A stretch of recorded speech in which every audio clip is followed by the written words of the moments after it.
What's up guys, it's Dax. Today I wanted to sit down and talk to you about alternate guitar tunings. If you're familiar with the videos on my channel, you might know that I rarely use standard tuning on my guitar. The reason for this is because I don't actually know how to play anything in standard tuning. Well, I do sorta, but I'm actually playing in different tunings more often than not. I do believe the way I learned guitar has greatly influenced the way I use different guitar tunings. I'm self-taught. I basically learned everything I know through tabs, experimenting, and well, YouTube videos like the one you're watching right now. I used to play a lot of music by other guitar players such as Andy McKee, Antoine Dufour, Craig Andreas. And one thing these guys have in common, apart from the fact that they're all excellent guitarists, is their use of alternate guitar tunings. I believe we can all help each other get better at this guitar thing, so I figured I'd let you in on my process. So the first way I use alternate tunings is to enhance my guitar arrangements. I've done covers with common alternate tunings such as Drop D, DAT-GAT, which you've probably heard of, but I've definitely experienced with crazier tunings as well, where every string is tuned to a different note. You might be wondering why I go through the hassle of detuning and often breaking my strings, because breaking strings is one of the side effects you might experience. Let me take this arrangement of Chris Isaak's Wicked Game for example. A common way to play this song would be by placing a capo on the 2nd fret and playing the A minor, G, and D chord shapes. It sounds fine for now, but once we include the melody as well, we'll notice that the D chord interferes with our melody on the D string, since they both have to be played on the same string here. I also like my bass notes as low as possible, and playing it on the D string doesn't really give me the energy that I want from it, so I decide to tune my low E string down one full step to a D string. We are now in drop D tuning. Now when I put my capo back on, I will be able to play this chord using the open position on my lowest string. See, that sounds a lot stronger, right? Now that I've moved the root note of my chord to the lowest string, I have plenty of space left to include the melody.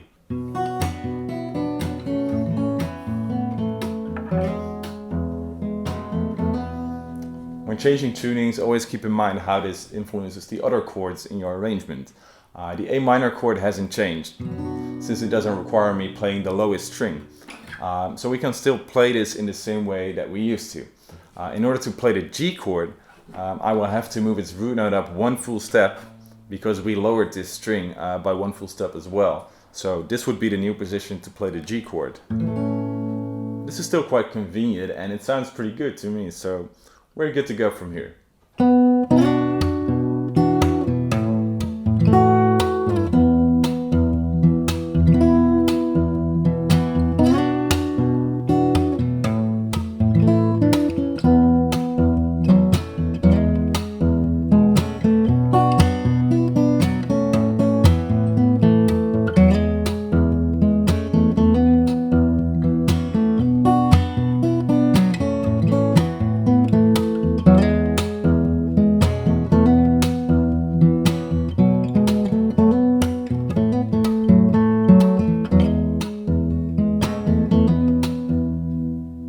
Now this is just a small example of how I decide on the right tuning for an arrangement.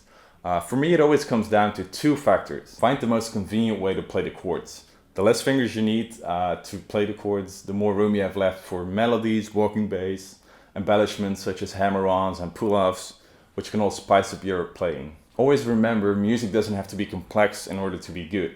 It's often quite the opposite. By making it technically easier for yourself, you can put more efforts towards tone and emotion in your playing. Find the best voicing for your chords. The voicing of your chord has to do with the order in which you play the individual notes in your chord. You can also change the spacing of these notes and leave out or double certain tones of a chord. I find that leaving out or doubling tones can really change the color of a chord. Take this tuning for example. C, G, C, G, C, E. This is what we call an open C tuning, and that means we can play all the open positions and it will sound like a C major chord.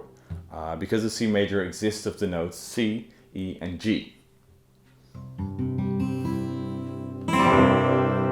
The reason this C chord sounds so much more interesting than a regular C chord in standard tuning is because we have 3 C's and 2 G's in this tuning. The best thing is you don't even need to use your left hand to play it, assuming you're right-handed. But that also means that if this is a C, that this would be a D chord, this would be an E chord, and this would be an F.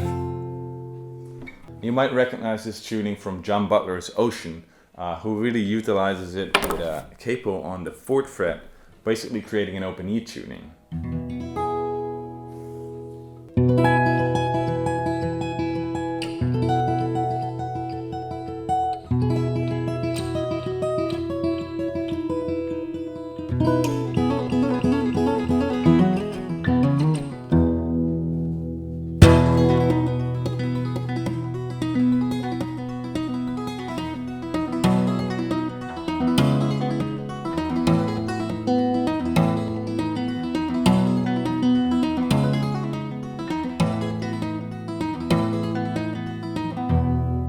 Love that song. Okay, so how would you actually use this in your arrangements? Well, let's say you're making a fingerstyle cover of Isn't She Lovely by Stevie Wonder. And the key of this song would be E major. You can look this information up online, that should save you some time. But by placing the capo on the 4th fret, I basically create an open E major tuning, this could be a great basis for a unique take on the song. So let's just start from here. Since all our open notes match with the key of Isn't She Lovely, it should be pretty easy to find the melody. You can listen to the original recording and try to match your notes with that. But usually when I already know the melody in my head, I just search for the starting note, which in this case is this one.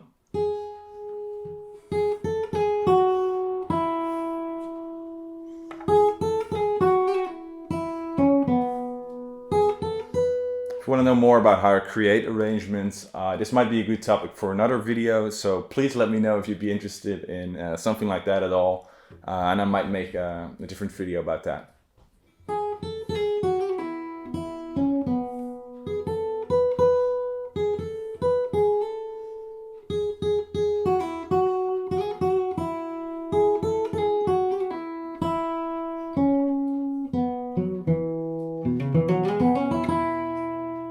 So this sounds pretty accurate. Now I'm just going to search for the bass notes of my chords.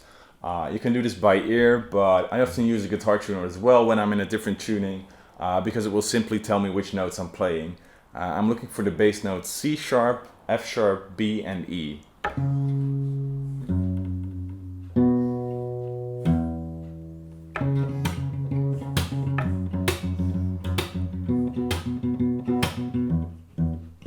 Notice how simple the left-hand positions are. 2 of our bass notes can be played on the 2nd fret, and the others can simply be played by playing the open position on our lowest 2 strings.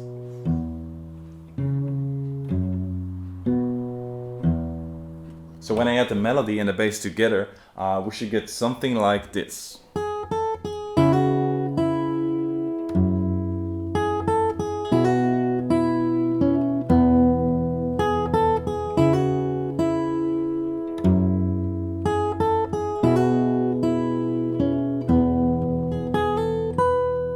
Keep in mind that the bass notes with the melody are just the essentials of your arrangements. I can add a lot more flair to it by using a little percussion, some accents here and there, and because my guitar is tuned to the key of the song, I will probably be able to play any of the open notes in between, and they will sound just fine as well. So let's just add some more to it and, well, see what it becomes.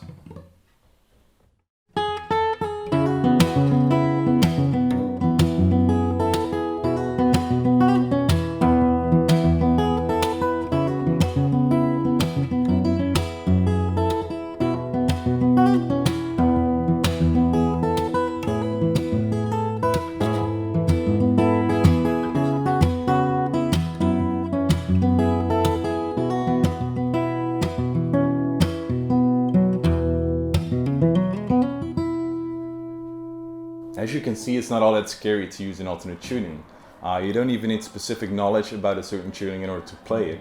I also believe this particular example creates quite an easy way to play Isn't She Lovely in a fingerstyle version, which might be more difficult to play in standard tuning. So before I end this video, I want to address another reason I use alternate tunings. I believe we can get so caught up in the same old chord shapes and scales that it might be difficult to come up with something new and original there.